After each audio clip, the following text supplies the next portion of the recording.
তা আমরা যাদের একটু বয়স হয়েছে, যাদের একটু অভিজ্ঞতা হয়েছে, তা আমরা জানি যে কেমন করে এই সমস্তটার মধ্যে দিয়ে মানুষের কত কষ্টের মধ্যে দিয়ে জীবনটা বয়ে চলে। কখনো কখনো আমরা নিউজ পেপারে পড়ি, আমাদের যে দেশে যে কলকাতা থেকে যে পেপারগুলো আসে, সেখানে যে মা মারা গেছে, ছেলে তার সেই শবটা নিয়ে বসেই আছে, হয়তো কত দিন হয়ে গেছে। খুব সুন্দর বাড়ি, সব খুব সুন্দর জায়গা, কত স্বপ্ন দেখে তারা সুন্দর ওই পরিবেশ, কোনো বাড়ি টাড়িগুলো সব বানিয়েছিল। একটি ছেলের জন্যে মা বাবা কত তারা প্রার্থনা করে, সেই ছেলে প্রাপ্তি হলো, সংসার হলো, কিন্তু তারপরে শেষটা কি? শেষটা এত কষ্টকর। তত্ত্ব জীবনম। তো এই যে জীবনটা যখন আমরা দেখি, তো জীবনটার মধ্যে এই ভাবটাকে আমরা লুকিয়ে ফেলতে চাই, তখন আমরা অন্য কিছু ভাববার চেষ্টা করি। তো কিন্তু আসলে যখন আমরা ঠিক ঠিক দেখি, জীবনটা কিন্তু তাপিত হয়ে রয়েছে। যে বোঝে সে বোঝে, যারা ওই তার মধ্যেও আবার আবার চেষ্টা করছে একটু সুখ পাওয়ার জন্যে, আনন্দ পাওয়ার জন্যে, আর বারবার এই সংসার, এই সার্কেলের মধ্যে তারা এসে যাচ্ছে।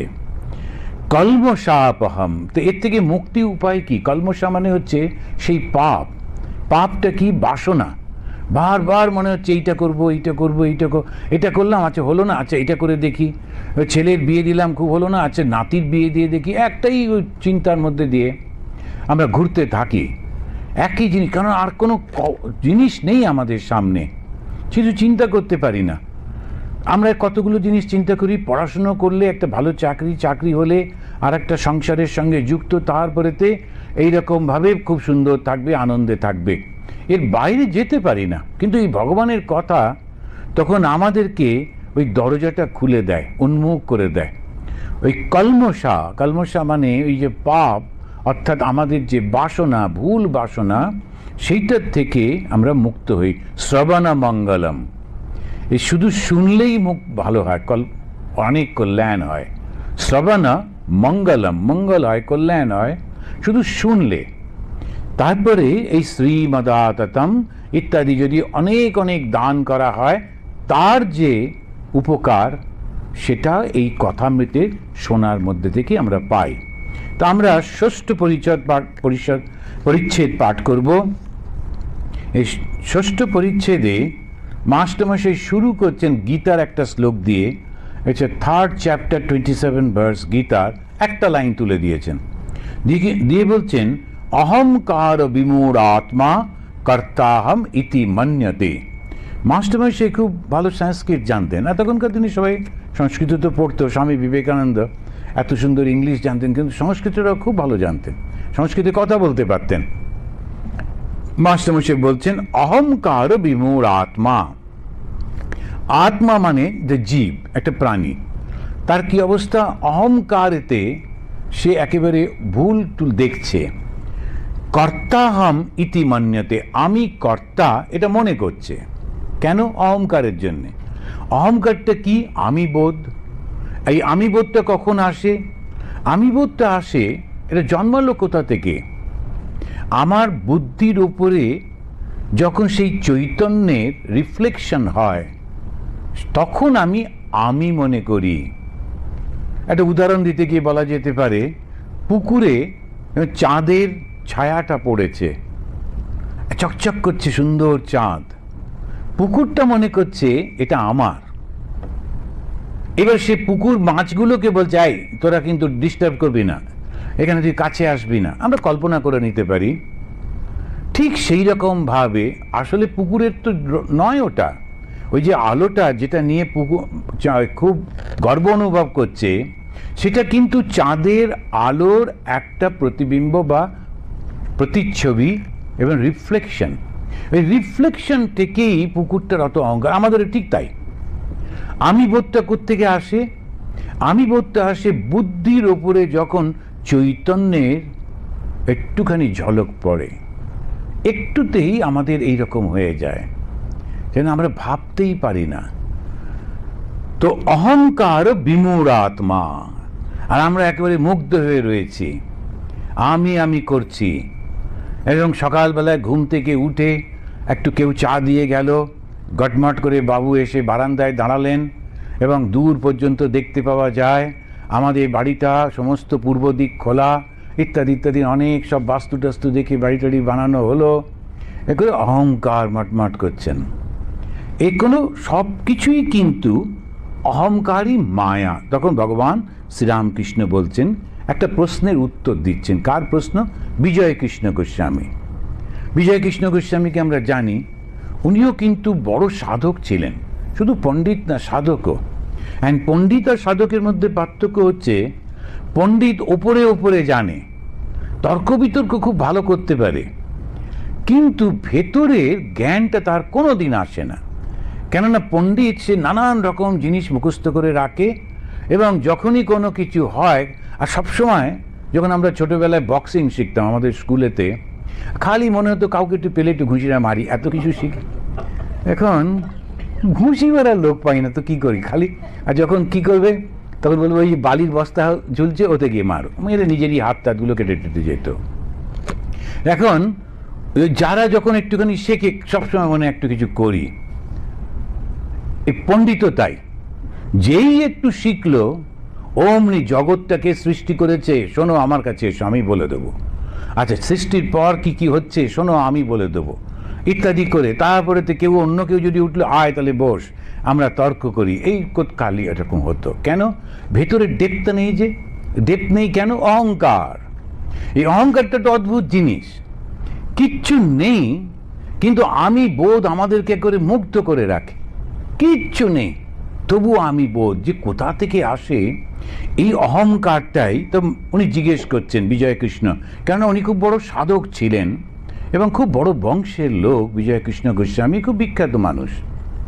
বিজয়কৃষ্ণ গোস্বামী বলছেন, কেন আমরা এরূপ বদ্ধ হয়ে আছি? ভগবান শ্রীরামকৃষ্ণকে জিজ্ঞেস করছেন, কেন ঈশ্বরকে দেখতে পাই না? এবারে শ্রীরামকৃষ্ণের উত্তর হচ্ছে, জীবের অহংকারী মায়া। এই মায়া শব্দটা ব্যবহার করছেন আর অহংকার শব্দটা ব্যবহার করছেন, দুটো শব্দ। যদি আমরা বেদান্ত একটু দেখি তখন এই মায়াটা কি আর অহংকারটা কি? একই জিনিস, একটা শুধু বড় আর একটা একটু ছোট, কিন্তু একদম একই জিনিস। যখন ঈশ্বরের উপরে ওই প্রতিফলিত হচ্ছে মায়া, প্রতিফলিত হচ্ছে, মায়া প্রতিফলিত মানে ওই চৈতন্য মায়া রূপে যখন প্রতিফলিত হয় তখন তিনি হন ঈশ্বর। আর জীবের উপরে যখন প্রতিফলিত হন তখন সেটা হয় অহংকার। তা একই সেই চৈতন্য, অরিজিনাল চৈতন্য নয়, সত্যি প্রতিবিম্ব, শুধু রিফ্লেকশন। সেটা যখন ঈশ্বরের উপর পড়ে ওটা হচ্ছে মায়া, সমস্ত জগতের সব কিছুকে মুগ্ধ করে রাখে। আর যখন ইন্ডিভিজুয়াল সোল তার উপরে ভয়, তখন সেই ব্যক্তি মানুষটি একেবারে মুগ্ধ হয়ে যায়, সেটা হচ্ছে অহংকার। তো অহংকার আর মায়া কিন্তু একই, শুধু অহংকারটা একটা ছোট আর মায়াটা একটা বিরাট বড়। তো এইটাই বলা হচ্ছে অহংকার সব আবরণ করে রেখেছে। ভগবান তো সামনে রয়েছেন, শুধু দেখতে পাচ্ছি না। কেন দেখতে পাচ্ছি না? তো মাঝে মাঝে উদাহরণ দিতে গিয়ে বলা হয় যে এত বড় যে সূর্যটা, এই সূর্যটাকে আমরা কখনো কখনো দেখতে পাই না। একটা কালো মেঘ এসে পুরো ঢাকা দিয়ে দিয়েছে, অন্ধকার করে দেয়। এত বিশাল বিশাল সূর্য, তার আলোটা এখানে পৌঁছচ্ছে না, অন্ধকার রাত্রির মতো হয়ে গিয়েছে। তো সূর্যটাকে ঢাকবার মতো এত বড় মেঘ কি আছে? না, কিন্তু আমার চোখটাকে ঢেকে দিয়েছে। আমি যেখান থেকে দেখছি সেই জায়গাটা শুধু ঢেকে দিয়েছে, আর আমি মনে করছি জগৎটাই অন্ধকার হয়ে গেছে। তা কিন্তু না। তো ঈশ্বর তো রয়েছেনই, কিন্তু দেখতে পাচ্ছি না কেন? আমার মনের মধ্যে যে অহংকারটা, সেইটা আমাকে বন্ধ করে রেখেছে। ঠাকুর বলছেন যে জীবের অহংকারী মায়া, এই অহংকার সব আবরণ করে রেখেছে, ঢেকে রেখেছে। আমি মোলে ঘুচিবে জঞ্জাল।